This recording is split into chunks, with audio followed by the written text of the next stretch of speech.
This spaceship came down and I saw those engines firing and it looked like it was over, it was going to smash, and then I saw the fire pour out from the left side and it put it straight and it came down so gently and then it wrapped those arms around it and it held it, and just like you hold your baby at night, your little baby. And it was a beautiful thing to see, and I called Elon. I said, Elon, was that you? He said, yes, it was. I said, who else can do that? Can Russia do it? No. Can China do it? No.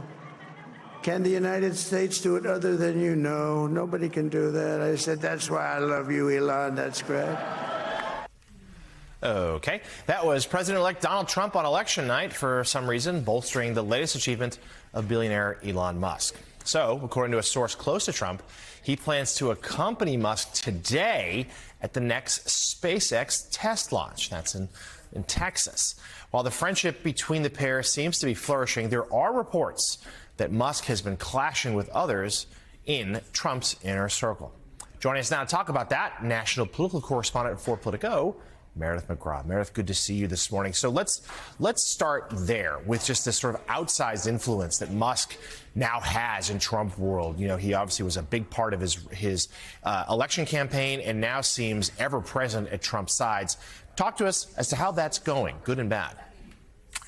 Musk is spending a lot of time in Trump's orbit, if you will, not to use a pun here, but Musk was he played a really important role in the 2024 election for Donald Trump.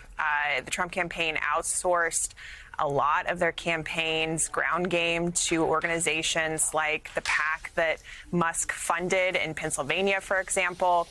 And he has been with Donald Trump ever since he won the election a few weeks ago.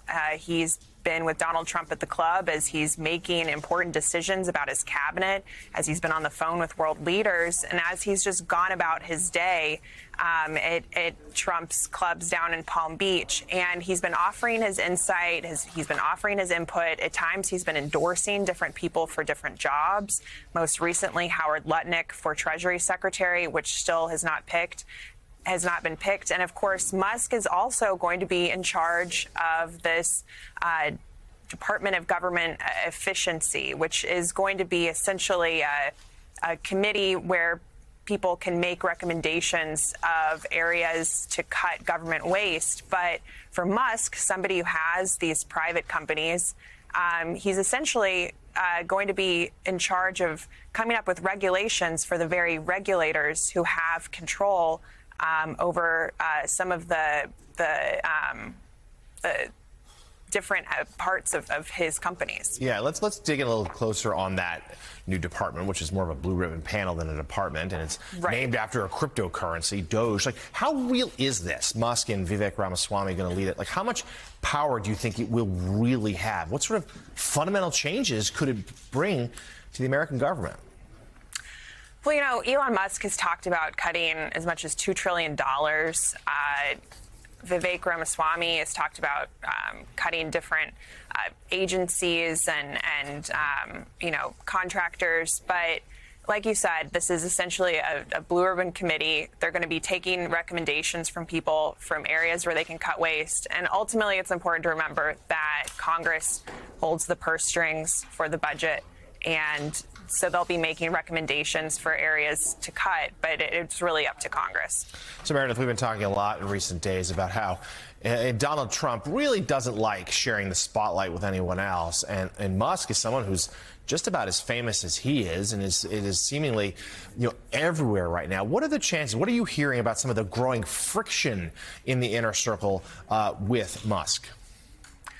Well, some aides in Trump circles view Musk with some skepticism for how much time he's spending around Trump, for the input that he's been providing. But at the same time, we've seen how Trump's family members have really embraced him. Trump continues to marvel at Musk. He was with Donald Trump when he went to the UFC fight in New York. I was just watching a podcast yesterday with Donald Trump Jr., and he was basically gushing about Musk and how they spent time on the plane talking about different ideas about space. So I think there are some advisors and aides around Donald Trump who do feel like Musk is wearing out his welcome a little bit. And Trump has even joked about how he can't get rid of Musk at Mar-a-Lago. But for now, it does seem to be like there's some mutual fascination between Musk and Trump. And a relationship that's going to require a lot of scrutiny going forward, considering all the contracts that Musk has with the U.S. government. You know, he has the ability to make decisions that could end up being very profitable for himself. We will stay on that. So many conflicts of interest. Yeah.